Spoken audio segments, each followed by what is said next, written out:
From Pope Francis to Andrew Yang to Bill Gates, the global great and good are lining up to sing the praises of UBI. According to Eric Fromm, guaranteed income would not only establish freedom as a reality, rather than a slogan, it would also establish a principle deeply rooted in Western religious and humanist tradition. Man has the right to live regardless. High praise, but it's undeniable that the concept of UBI has inspired many of the West's greatest minds.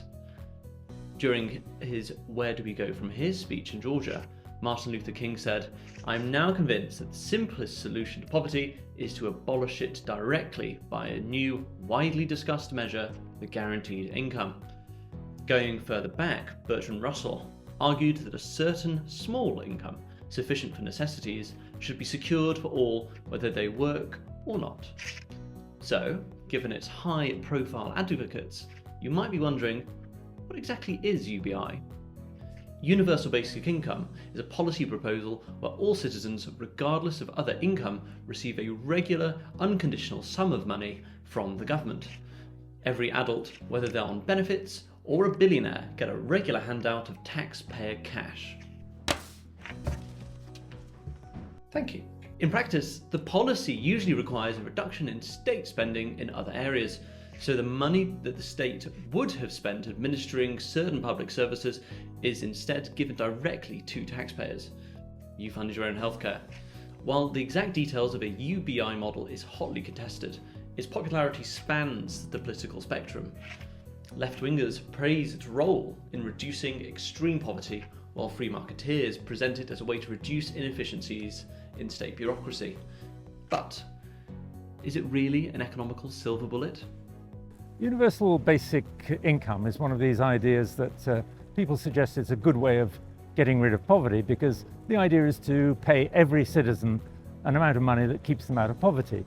That is very simple, and it means that people aren't beneficiaries of the welfare system, that they can decide how to spend their own money. But there are practical problems. Paying enough to everybody, rich or poor, whether they are in work or not, paying that money to everybody is very expensive. So it means that taxes on those people who are in work will have to rise. So there you've got a disincentive problem of people who, if they don't work, they get paid anyway. And if they do work, then they pay even higher taxes than they pay at the moment, which is quite a lot. And I think there are political problems too. I think there is the problem of special cases, for example. The welfare system is complex precisely because human lives are complex and people have special needs that need to be catered for. This is a steamroller approach. And what will happen, of course, is that all sorts of people with special needs will campaign for special treatment, and you'll be back to exactly where we are now with a very complicated system. And I think there's going to be a real disincentive on the young people who maybe haven't got into the habits of work yet. You're paying them what is to them a very large amount of money, and then they might think, well, why should we get into the habits of work? We're going to get paid anyway. So I think that there's going to be a generational problem of young people deciding that they simply won't enter the workforce. But there are philosophical problems too. Firstly, it's against the laws of natural justice that we give people benefits when they are deserving, when they have merit. We don't give them to everybody because we want to encourage merit, and that's why we reward merit.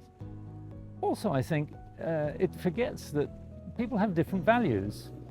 If you work for a charity or in the arts, you're not in that for the money. You're in it because you want to change people's lives and help people, or you want to create something that's beautiful. But here, you're treating everybody as if their only value is money. It's just wrong. And you've got the problem too about responsibility and achievement. You take responsibility for your own actions, but at the same time, it's nice to work because you can do something that's creative that helps other people. You feel that you've done something positive and useful. And here it is, you get paid whether you do something useful or not. So that's going to undermine that kind of sense of responsibility. And I think there's another philosophical problem, which is that if you pay people enough to live on, whatever choices they can make bad choices and it doesn't affect them at all. So people don't learn from their choices, they don't learn from their mistakes. And that means that human beings become less adaptable, they can't deal with future circumstances so easily, and it means that progress is diminished.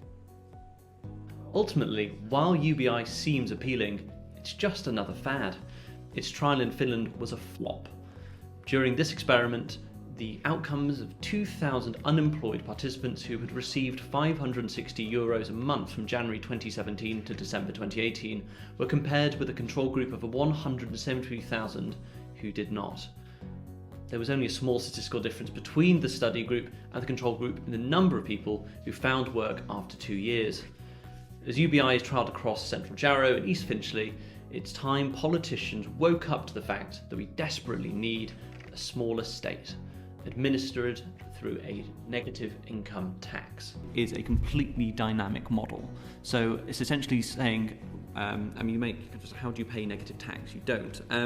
When you have a baseline of £0 income, you receive the maximum allotted. Now this has been tried in 3 different places in the US to some success. There's some concern essentially, I believe from the Conservative ventures, that it would kind of reduce the incentive to go to work. The actual figures that we find when these experiments were run is that this actually isn't the case. With a negative income tax, this changes completely. So even if you enter a low wage work and the household income is still low, you still receive some benefits, but not as much as those who aren't in work. So it's a gradual encouragement up to moving up the kind of career ladder. UBI gets some things right. Our state is weighed down by unnecessary bureaucracy. However, it is not the right answer.